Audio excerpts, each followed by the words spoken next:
திண்டுக்கல் பிரியாணிக்கு தேவையான மசாலா 12 கிராம்பு, 12 ஏலக்காய், 20 முந்திரி, 4 பிரியாணி இலை, 4 பட்டை, கல்பாசி கொஞ்சம், 4 ஸ்டார், கொஞ்சோண்டு ஜாதிக்காய். இது எல்லாத்தையும் மிக்சியில் போட்டு அரைச்சிக்கணும். அதுக்கப்புறம் பார்த்தீங்கன்னா சின்ன வெங்காயம் ஒரு 1/4 கிலோ, 100 கிராம் இஞ்சி, 100 கிராம் பூண்டு, ஒரு 8 பச்சை மிளகாய், இதையும் நல்லா அரைச்சி எடுத்துக்கணும்.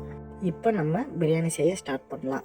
1 கிலோ சீரக சம்பா அரிசி, 1 கிலோ சிக்கன் வித் ஸ்கின்னோட. இப்போ நம்ம 2 அரைச்சி வச்ச மசாலாவும் இதில் இருக்குது. ப்ளஸ் புதினா, கொத்தமல்லி, ஒரு லெமனு, தயிர், இது எல்லாத்தையும் தனியாக எடுத்து வச்சுக்கலாங்க. இப்போ அடுப்பில் கடாயை வச்சு கடாய் நல்லா கொதிச்சதும் ஒரு 250 ml ஆயில் சேர்த்துருக்கோம். அதோட ஒரு 25 ml நெய்யை சேர்த்துருக்கோம். இப்போ எண்ணெய் நல்லா கொதிச்சதும் நம்ம அரைச்சி வச்சுருந்த அந்த மசாலா, சின்ன வெங்காயம், பூண்டு, இஞ்சி, பச்சை மிளகா அரைச்சி வச்சுருந்தோம் இல்லைங்களா, அதை ஃபஸ்ட்டு நல்லா போட்டு வதக்கிக்கணுங்க. ஒரு 3 நிமிஷம் நல்லா வதக்கிக்கலாம். இப்போ நம்ம அரைச்சி வச்சுருந்த அந்த பிரியாணி மசாலாவையும் இதில் சேர்த்து நல்லா ஒரு 4 நிமிஷம் கிளறி விட்டுக்கலாம்.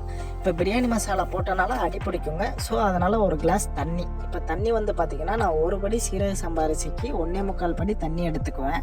அந்த தண்ணியை நான் ஃபஸ்ட்டே அளந்து வச்சுருவேங்க. இத்தனை 5 டம்ளர் நான் அரிசி போட்டிருக்கேன்னா அதுக்கேற்ற மாதிரி நான் 1.25 டம்ளர் தண்ணியை அளந்து வச்சுக்குவேன். ஸோ நீங்களும் அதே மாதிரி அளந்து வச்சுக்கோங்க. இப்போ நான் அதில் 1 கிளாஸ் தண்ணி ஊற்றி நல்லா வதக்கிட்டு இருக்குங்க. இப்போ நல்லா ஒரு 5 நிமிஷம் இந்த மசாலாவெல்லாம் வதக்கியாச்சுங்க. இப்போ இந்த ஸ்டேஜ் வரும்போது பார்த்திங்கன்னா 1 டேபிள் ஸ்பூன் மிளகாய்த்தூள், 1 டேபிள் ஸ்பூன் சீரகத்தூள், 2 டேபிள் ஸ்பூன் பார்த்திங்கன்னா மல்லித்தூள், இது 3யுமே சேர்த்து ஒரு 1 நிமிஷம் நல்லா வதக்கிக்கணுங்க, இந்த மசாலா வாசம்லாம் போகிற வரைக்கும். இப்போ நம்ம கழுவி வச்சுருக்க அந்த 1 கிலோ சிக்கன், இப்போ 1 கிலோ அரிசிக்கு நான் 1 கிலோ சிக்கன் போட்டிருக்கேங்க. இந்த 1 கிலோ சிக்கனையுமே இதோட போட்டு நல்லா கிளறி விட்டுக்கணுங்க. நல்லா மசாலா எல்லா சைடும் படுற அளவு நல்லா பரட்டிக்கலாங்க. இப்போ சிக்கனை நல்லா பரட்டினதுக்கப்புறம் பார்த்திங்கன்னா உப்பு போட்டுக்கலாங்க. நான் வந்து கல் உப்பு எடுத்துருக்கேங்க. பிரியாணிக்கு தேவையான உப்பு இப்போ இந்த ஸ்டேஜில் போட்டுக்கலாங்க. போட்டு நல்லா பரட்டினதுக்கப்புறம் 1 டம்ளர் தண்ணிங்க. ஃபஸ்ட்டு 1 டம்ளர் ஊற்றிருக்கோம், இப்போ 1 டம்ளர் ஊற்றிருக்கோங்க. இதை ஊற்றி நல்லா கொதிச்சு வந்ததுக்கப்புறம் பார்த்திங்கன்னா ஒரு 150 ml தயிருங்க. நல்லா கெட்டி தயிராக எடுத்து ஊற்றிக்கோங்க. 1 கை கொத்தமல்லிங்க, 1 கைப்பிடி பார்த்திங்கன்னா புதினா, 2யும் ஒரே அளவில் போட்டுடலாங்க. போட்டு ஒரு லெமனுங்க போட்டு நல்லா சிக்கனு எல்லாத்தையும் இதோட சேர்த்து கிண்டிடலாங்க. நல்லா கிண்டி ஒரு 5 நிமிஷத்துலேருந்து ஒரு 8 நிமிஷம் நல்லா வேக வச்சுக்கலாங்க.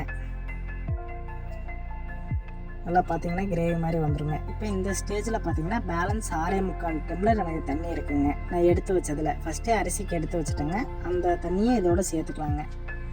சேர்த்து நல்லா தண்ணி கொதிச்சு வந்ததுக்கப்புறம் பார்த்திங்கன்னா நம்ம அரிசியை போட ஆரம்பிச்சிடலாங்க.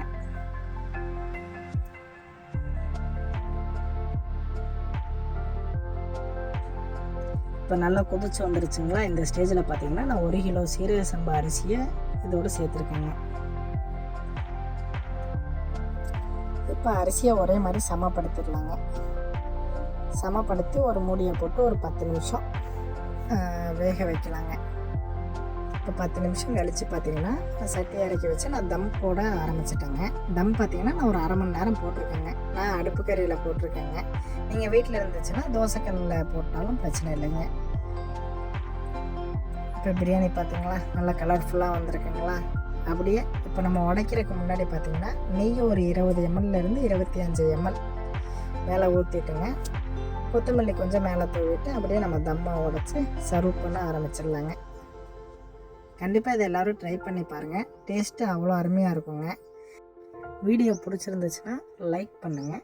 நம்ம வீட்டு சாப்பாடு சேனலை சப்ஸ்கிரைப் பண்ணுங்கள். Thank you all.